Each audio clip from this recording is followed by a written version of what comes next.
একজন বাবা তার মেয়েকে আইফোন উপহার দেয়। অতঃপর এটি একটি শিক্ষণীয় গল্প, সবাই শেষ পর্যন্ত শুনে যাওয়ার অনুরোধ রইল। একজন বাবা তার মেয়েকে আইফোন উপহার দেয়। দ্বিতীয় দিন বাবা মেয়েকে জিজ্ঞেস করলেন, আম্মু, আইফোন পেয়ে সর্বপ্রথম তুমি কি করেছো? তখন মেয়েটি বলল, আব্বু, সর্বপ্রথম আমি ফোনের জন্য একটি কভার অর্ডার করেছি। তখন বাবা বলল, এটি করার জন্য কি কেউ তোমাকে বাধা দিয়েছে?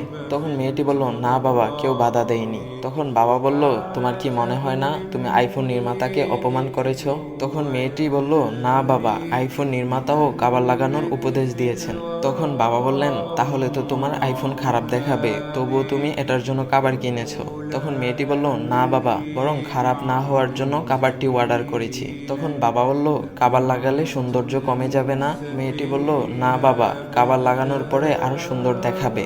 এবার বাবা মেয়ের দিকে স্নেহের নজরে তাকিয়ে বললেন, মা, আইফোনের চেয়েও দামি তোমার শরীর।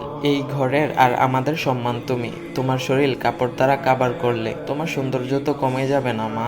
বাবার এই প্রশ্নের কোনো উত্তর ছিল না মেয়েটির কাছে, শুধু চোখ থেকে নীরবে অশ্রু বেরিয়ে যাওয়া ছাড়া। প্রিয় বোন আমার, আসলে পর্দায় নারীর সৌন্দর্য কমে না, বরং সৌন্দর্য বৃদ্ধি করে। হয়তো কিছু মেয়ে এসে এখন ভিডিওটা দেখার পর বলবে, ভাইয়া, সবাই খালি মেয়েদের কি বলে মেয়েরা নাকি পর্দা করে না। তো ভাইয়া, ছেলেরা কি দোয়া তুলসী পাতা? আমি বলি না যে ছেলেরা দোয়া তুলসী পাতা।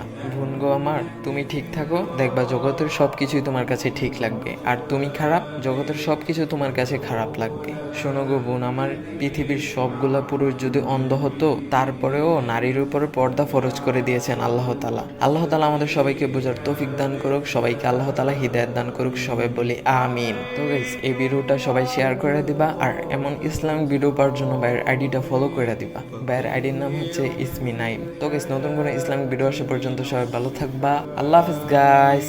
ومن يأمنك يا دنيا الدوام